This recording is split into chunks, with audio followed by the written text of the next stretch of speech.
सोचो एक ऐसी दुनिया जहां ऑलमोस्ट सब कुछ खत्म हो चुका है। ना कोई नॉर्मल सिटी लाइफ है, ना ही लोगों की भीड़ है और ना ही क्लियर एक्सप्लेनेशन है कि आखिर जहां हुआ क्या है। बस एक सुनसान डेड सी दुनिया हमें दिखाई जाती है और इसी दुनिया में एक छोटी सी गर्ल अकेली रहती है, लेकिन वो बिल्कुल नॉर्मल लाइफ नहीं जी रही। उसके पास एक जाइंट एग है और वो उस एग को अपनी जान से भी ज्यादा प्रोटेक्ट करती है। उसका मानना है कि इस एग के अंदर एक बर्ड है, लेकिन प्रॉब्लम ये है कि किसी ने भी कभी उस बर्ड को देखा ही नहीं है। और फिर एक दिन इस डेड वर्ल्ड में एक बॉय आता है। उसके हाथ में एक स्ट्रेंज क्रॉस शेप्ड वेपन भी होता है और उसकी एंट्री के साथ ही एक सिंपल लुकिंग स्टोरी एक ऐसी मिस्ट्री बन जाती है जिसे आज तक लोग कम्प्लीटली डिकोड ही नहीं कर पाए। ये है एंजल एग। लेकिन इस मूवी को समझने के लिए हमें पहले ये समझना होगा कि वो एग एक्चुअली है क्या। हम इस एनिमे को अच्छे से एक्सप्लेन करेंगे।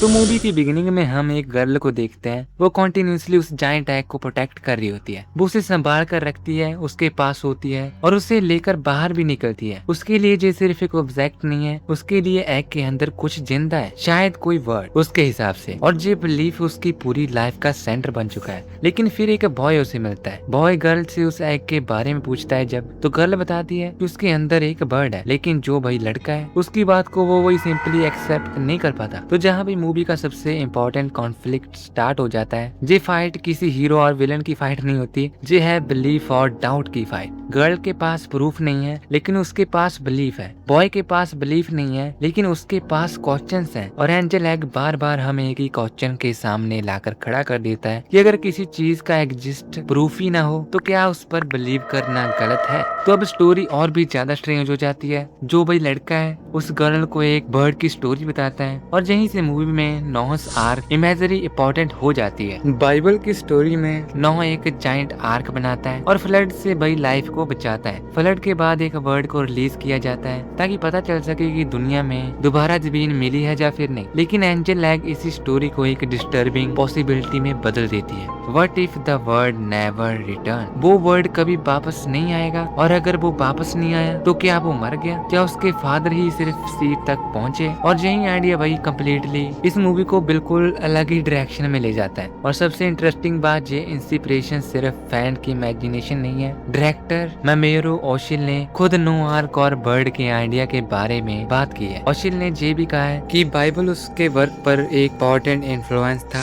ऑल थ्रू वो खुद क्रिश्चियन नहीं थे। तो मूवी में बाइबल की इमेजिनरी सिर्फ रैंडम डेकोरेशन नहीं है, जिस स्टोरी के सेंटर थीम से कनेक्टेड है। गर्ल को पूरा यकीन है कि एग के अंदर भैया एक पंछी है, लेकिन ऑडियंस को कभी ये क्लियर प्रूफ ही नहीं मिला कि आखिर उसके अंदर क्या है। और यहीं से वही एंजल एग का सबसे इंटरेस्टिंग आइडिया सामने आता है। मामोरू ओशिल के एक्सप्लेनेशन के अकॉर्डिंग एग को ड्रीम्स और होप के सिंबल के रूप में दिखाया जा सकता है। मतलब एग के अंदर लिटरली एक बर्ड होना जरूरी नहीं है, वो वहाँ बस एक रिप्रेजेंट करता है किसी चीज को जिसके एग्जिस्टेंस पर हम यकीन कर पाए बस। लेकिन गर्ल के लिए एग के अंदर बर्ड है, इसलिए वो उस एग को प्रोटेक्ट करती है। उसके लिए भैया वो बिलीफ ही एक रियलिटी बन चुकी है कि बस मुझे इसे प्रोटेक्ट करना है क्योंकि इसके अंदर कुछ ऐसा है जो मुझे पसंद है, या कुछ ऐसा। ठीक है। और अब सोच के देखो, अगर किसी इंसान की सबसे इम्पोर्टेंट होप को कोई डिस्ट्रॉय कर दे तो उसके बाद क्या बचेगा। तो मूवी में एक और एक्सट्रीमली स्ट्रेंज सीन आता है। कुछ फिशरमैन एक डेड सिटी के अंदर फिशिंग कर रहे थे, लेकिन प्रॉब्लम ये है कि वहाँ एक्चुअली फिश है ही नहीं। वो फिश की शैडो को चेज कर रहे थे। ये सीन एंजल एग की एंटायर एटमॉस्फेयर को एक्सप्लेन करता है, जहाँ कैरेक्टर सिर्फ फिजिकल चीजों का पीछा नहीं कर रहे, वो उन चीजों का भी पीछा कर रहे हैं जो शायद एग्जिस्ट ही नहीं करती, या फिर जो कभी एग्जिस्ट करती थी। इस सीन को तुम मेमोरीज, लॉस्ट होप या इम्पॉसिबल थिंग की रिप्रेजेंटेशन की तरह इंटरसेप्ट कर सकते हो। लेकिन एक इम्पोर्टेंट बात जहाँ आ जाती है, ये कंफर्म एक्सप्लेनेशन नहीं है भाई, डेरिवेलिटी एम्बिगुअस है, इसलिए हर सिंबल का एक फिक्स्ड आंसर देना मतलब बहुत ज्यादा मुश्किल है। तुम इसको एक थ्योरी की तरह मान सकते हो। लेकिन अब आता है मूवी का एक और कंफ्यूजिंग मोमेंट। गर्ल को एक स्ट्रेंज एंगल लाइक फॉसिल मिलता है, और जहाँ वही नेचुरली ऑडियंस क्या सोचेगी, क्या ये वही बर्ड है? क्या गर्ल का बिलीफ सच था? लेकिन ओशी ने क्लैरिफाई किया था कि गर्ल को मिलने वाला जे फॉसिल एक्चुअली बर्ड नहीं है। और ये डिटेल बहुत ज्यादा इंपॉर्टेंट है, क्योंकि इसका मतलब ये हुआ कि मूवी हमें भैया कभी सिंपल कंफर्मेशन नहीं देती हाँ कि गर्ल सही थी। स्टैंड मूवी हमें अनक्लैरिटी में रखती है। गर्ल बिलीव करती है, बॉय डाउट करता है, और ऑडियंस दोनों के बीच फंसी रहती है। और फिर मूवी का सबसे इम्पोर्टेंट मोमेंट आता है, बॉय एग को तोड़ देता है। जिस चीज को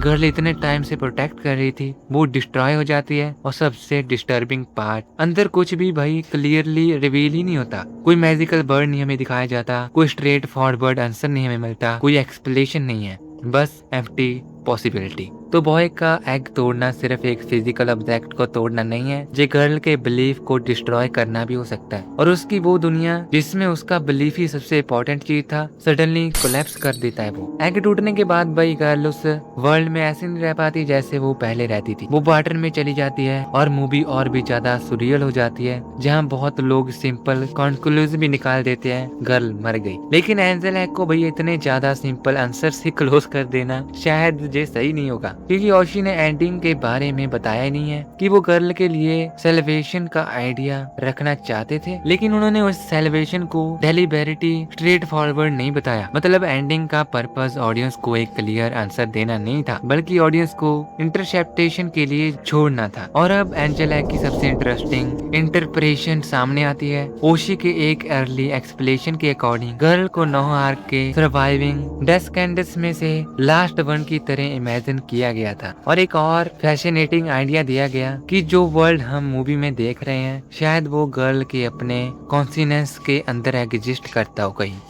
तो सिर्फ एग नहीं टूट रहा भाई, उसका जो इनर वर्ल्ड है वो ट्रांसफॉर्म हो रहा है। इसलिए मूवी के एंड में वर्ल्ड का ट्रांसफॉर्मेशन इतना ज्यादा स्ट्रेंज लगता है, क्योंकि शायद हम किसी नॉर्मल साइकोलॉजिकल वर्ल्ड के डिस्कशन नहीं देख रहे, बल्कि गर्ल के इनर वर्ल्ड का ट्रांसफॉर्मेशन देख रहे हैं। तो कुछ चीजें रिलेटिवली क्लियर है। एग को ड्रीम और होप का सिंबल के रूप में हमें दिखाया जाता है। गर्ल उस बिलीफ को प्रोटेक्ट करती है, बॉय उस बिलीफ को चैलेंज करता है। बर्ड और नोहरार की इमेजरी इंटरनेशनल है। गर्ल एक ऐसी दुनिया में रह रही है जहाँ बिलीफ उसकी रियलिटी है। इसमें बहुत सारे क्वेश्चन है जो ऑडियंस कभी समझ नहीं पाती, क्योंकि मूवी में बहुत सारे मीनिंग पॉसिबल है। हर इमेज, हर शैडो, हर कैरेक्टर, हर एक बाइबल रेफरेंस कुछ ना कुछ सजेस्ट करती है, लेकिन मूवी कभी ऑडियंस के साथ आंसर शेयर नहीं करती। और शायद इसी वजह से 40 साल बाद भी एंजल एग को डिस्कस कर रहे हैं लोग, क्योंकि अगर डायरेक्टर सिंपलीफाई कर दे कि एग जे भैया, गर्ल जे है, बॉय जे है, एंडिंग का मतलब क्या है, तो भैया लोग इसके बारे में क्यों ही जानेंगे। ठीक है, तो बाकी तुम बताओ तुम्हें ये वीडियो कैसी लगी, कुछ ज्यादा डीप तो नहीं चली गई। और अगर तुम्हें ये वीडियो पसंद आई, ऐसी और वीडियो चाहिए तो,